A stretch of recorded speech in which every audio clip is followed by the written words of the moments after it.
Recibo un cordial saludo, ingeniero Andrés Aguilar.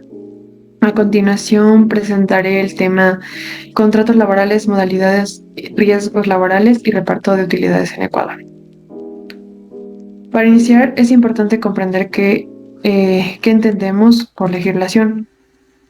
La legislación es el conjunto de normas que organiza la convivencia y regula el funcionamiento de un país en el ámbito laboral. Estas leyes tienen como objetivo proteger los derechos del trabajador, asegurar las condiciones eh, juntas y promover relaciones equilibradas entre empleador y trabajador. En Ecuador, la legislación laboral se fortaleció a partir del siglo XX, especialmente con la creación del Código del Trabajo en 1938. Que incorporó avances fundamentales como la jornada de 8 horas, el salario digno y la organización sindical. Con el tiempo, la normativa se ha ido adaptando a nuevas realidades laborales, modalidades de contratación y necesidades de protección social.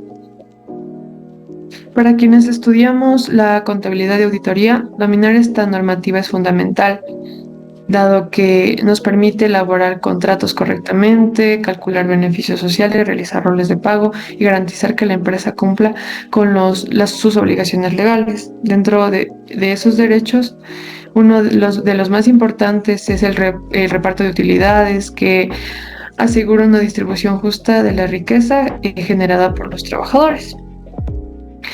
Eh, Nuestros objetivos, entre ellos el objetivo general, es analizar los principales contratos, modalidades laborales y disposiciones vigentes, aplicándolos al ejercicio práctico como el cálculo de utilidades y el rol de pagos. De manera específica buscamos identificar los tipos de contratos, reconocer las modalidades y riesgos laborales y aplicar la normativa en casos prácticos que fortalezcan nuestro aprendizaje. Para comprender los demás temas, partimos de la base de toda relación laboral, el contrato de trabajo, que es este documento, se encarga de formalizar el acuerdo entre trabajador y empleador, definiendo derechos, obligaciones, condiciones de trabajo. Y dominarlo es esencial para prevenir incumplimiento y aplicar correctamente la legislación ecuatoriana. A partir de esta base se analizan las modalidades contractuales, las obligaciones patronales y los riesgos laborales más frecuentes y los procedimientos legales de beneficios sociales. Gracias. Bueno, yo les voy a hablar sobre los tipos de contratos en el Ecuador. Como primero tenemos el contrato individual indefinido determinado, que es la relación laboral más común. Los derechos que se obtienen aquí son la afiliación al IES, los décimos, vacaciones, utilidades y seguridad laboral. Las obligaciones que debemos tener son cumplir con el horario, acatar las normas internas, realizar funciones responsables. Como segundo tenemos el contrato a plazo fijo, que su duración máxima es de 2 años, renovable por una sola vez por un igual periodo. Se utiliza para proyectos con fecha de finalización definida. Los derechos son iguales a los del contrato indefinido. El otro es el contrato eventual, que está diseñado para necesidades extraordinarias o simplemente temporales. La duración máxima es de 180 días de un año calendario. Los derechos que se tienen son la afiliación al IES, el pago proporcional y beneficios legales durante el periodo que se haya efectuado este contrato. Tenemos también los ejemplos prácticos de cada uno. En el contrato individual tenemos el caso de Marta, que es una asistente administrativa en Quito con un contrato indefinido y beneficios completos. También tenemos el contrato a plazo fijo, que es del caso de Jorge, un ingeniero civil que fue contratado por 18 meses para supervisar una obra. Y el contrato eventual tenemos el caso de Lucía, una vendedora que fue contratada solo por 60 días en temporada navideña en Ambato. Con esto queremos decir que los contratos laborales en el Ecuador regulados por el Código de Trabajo buscan garantizar la formalidad y la seguridad jurídica en la relación entre el trabajador y el empleador.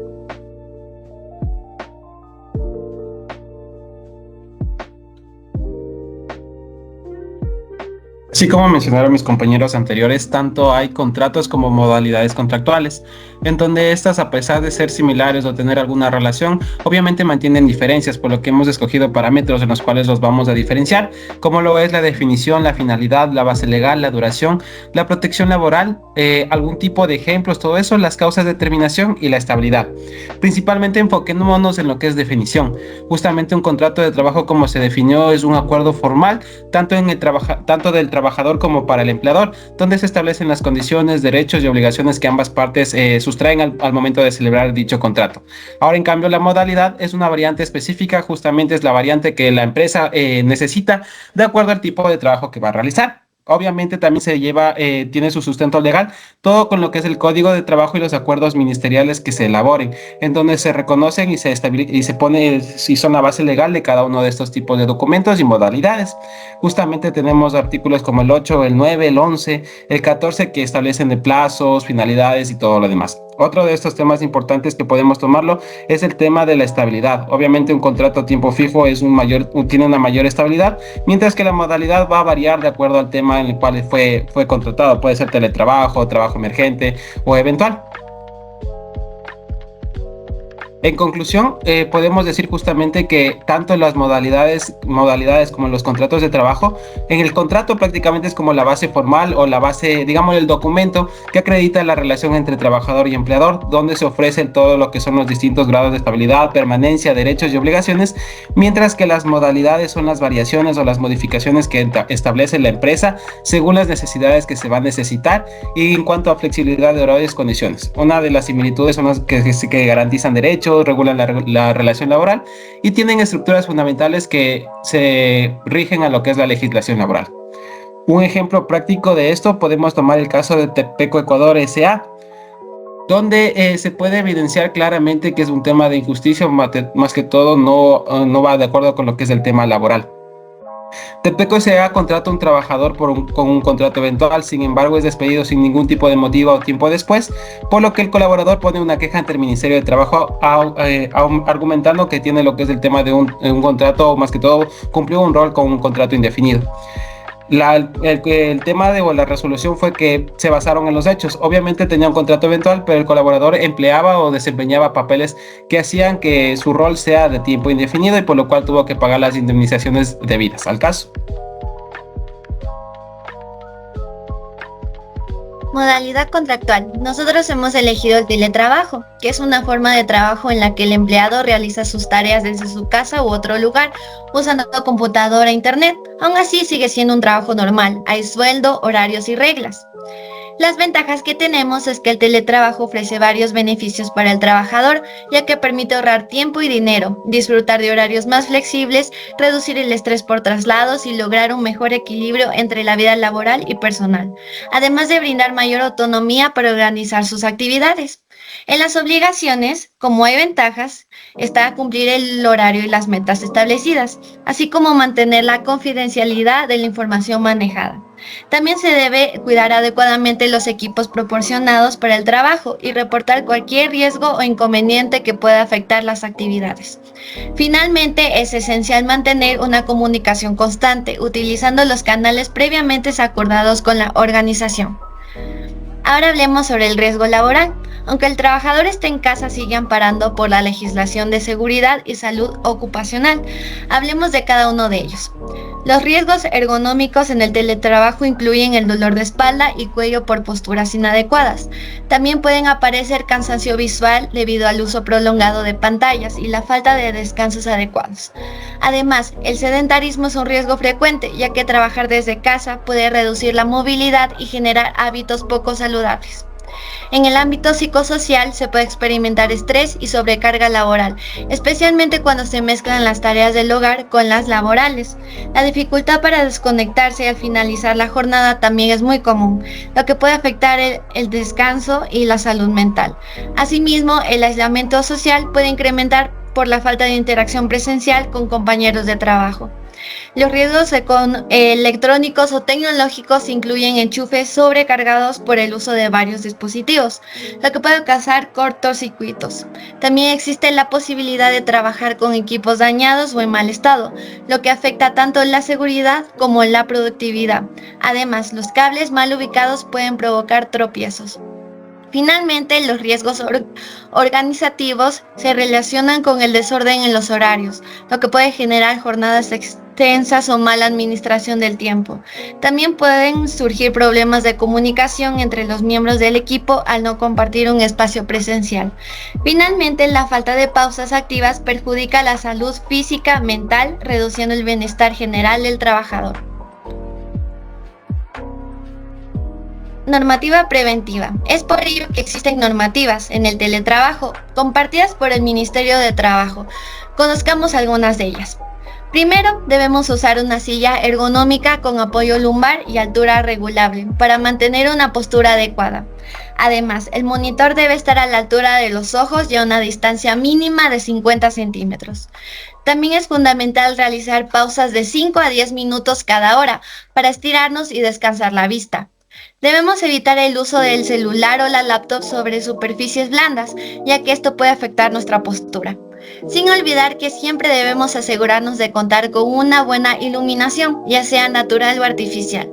Adicionalmente, es importante tener un plan de emergencia básico en casa que incluya un extintor en un buen estado y enchufes seguros para prevenir accidentes. Listo, yo les voy a hablar sobre el cálculo del rol de pago. Para esto tenemos el caso de María Fernanda López, que tiene un sueldo mensual de 1,200, tiene trabajadas 10 horas suplementarias, 12 horas extraordinarias, un préstamo de $1,000 que será pagado en 5 cuentas, el 13º es mensualizado, el 14º acumulado, los fondos de reserva están pagados mensualmente y es del mes de mayo de 2025. Para el cálculo tenemos el caso de las horas, que son 240 horas aproximadamente, el horario laboral, que son 8 horas diarias, y el cálculo de las horas suplementarias sería de 1,200 para las 240 horas multiplicado por el 1,5, que sería el 50%, y las 10 horas que se trabajó, lo que nos da el 50% extra. Para las 12 horas extraordinarias sería casi lo mismo, son 1,200 dividido para los 240 por 2, que es del 100% extra, y por 12, que nos da 120. Para los fondos de reserva es del 8.33% del sueldo, el 13º que está mensualizado es la 12ª parte del sueldo, y la retención del impuesto a la renta es según la tabla del SRI. Para este caso asumiremos un 18% del impuesto a la renta como referencia. El préstamo, que son los $1,000, y dividido para 5 cuotas que se va a pagar, que son $200 mensuales. Con esto ya calculado tenemos todos los datos ya en regla, y tenemos un subtotal de 1,417, el décimo de 118,8, en los fondos de reserva de 118,4 y un total de ingresos de 1,653,12. También tenemos las deducciones, que son 133,91, el aporte del IES del 9.45, los préstamos, que son 200 mensuales, del impuesto a la renta, que es 4.74, y el total de ingresos, que son de 338,64. Lo que está por líquido por recibir es de 1,314,47. Para el cálculo del impuesto a la renta, con los ingresos proyectados, que sería de 14,400, y los gastos proyectados de 8,000, tenemos el impuesto a la renta anual, que será de 56,86, y el impuesto a la renta mensual, que será de 4,74. Por el cálculo de las utilidades tenemos el caso de la empresa Textiles del Pacífico, que tiene una utilidad de $60,000 al año y decide repartir el 15% de las utilidades entre sus 7 trabajadores. Para este cálculo necesitamos saber el valor por días trabajados de cada trabajador, que es del 10%. En este caso serían los 60,000 dividido por el 10%, que son 6,000, y la suma de todos los trabajadores de todos los días trabajados en de 2,110, lo que nos da el valor por día de 6,000 dividido para los 2,110 días, lo que nos da 284,36. Se hace el cálculo de los 280 por los 2.8436, que nos da 796,20. Ese es en el caso del 10%, y el 5% se hace en cuanto a las cargas familiares que tiene cada trabajador. Para esto hacemos el cálculo de 60.000 por el 5%, que es 3.000. Las sumas totales de los trabajadores son 13 cargas en cuanto a los 7, y el valor de las cargas sería 3.000 dividido para los 13, que sería 230,77. Para esto también tenemos que hacer los 2, multiplicar por los 230,77, que en este caso sería del primer trabajador, nos da un valor de 461,56, y el total a recibir de cada uno nos tiene que dar 9.000.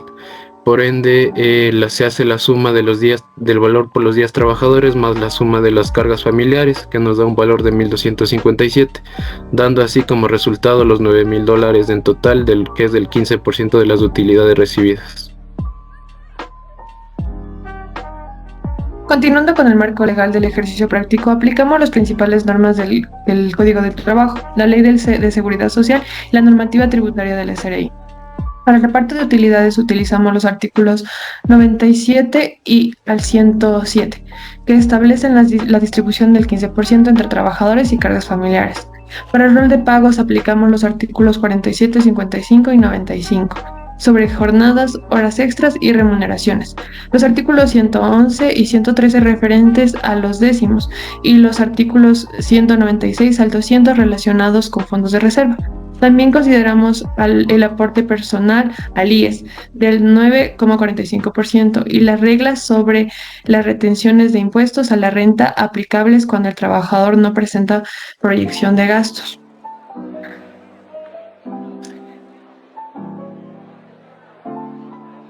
En conclusión, comprender la legislación laboral va más allá de conocer artículos, es reconocer que cada norma existe para proteger historias, esfuerzos y vidas reales. Cuando aplicamos correctamente la ley, fortalecemos la justicia laboral, construimos espacios de trabajos humanos y contribuimos al desarrollo responsable de nuestra sociedad. Recordemos siempre que detrás de cada jornada existe un ser humano que merece respeto, seguridad y dignidad.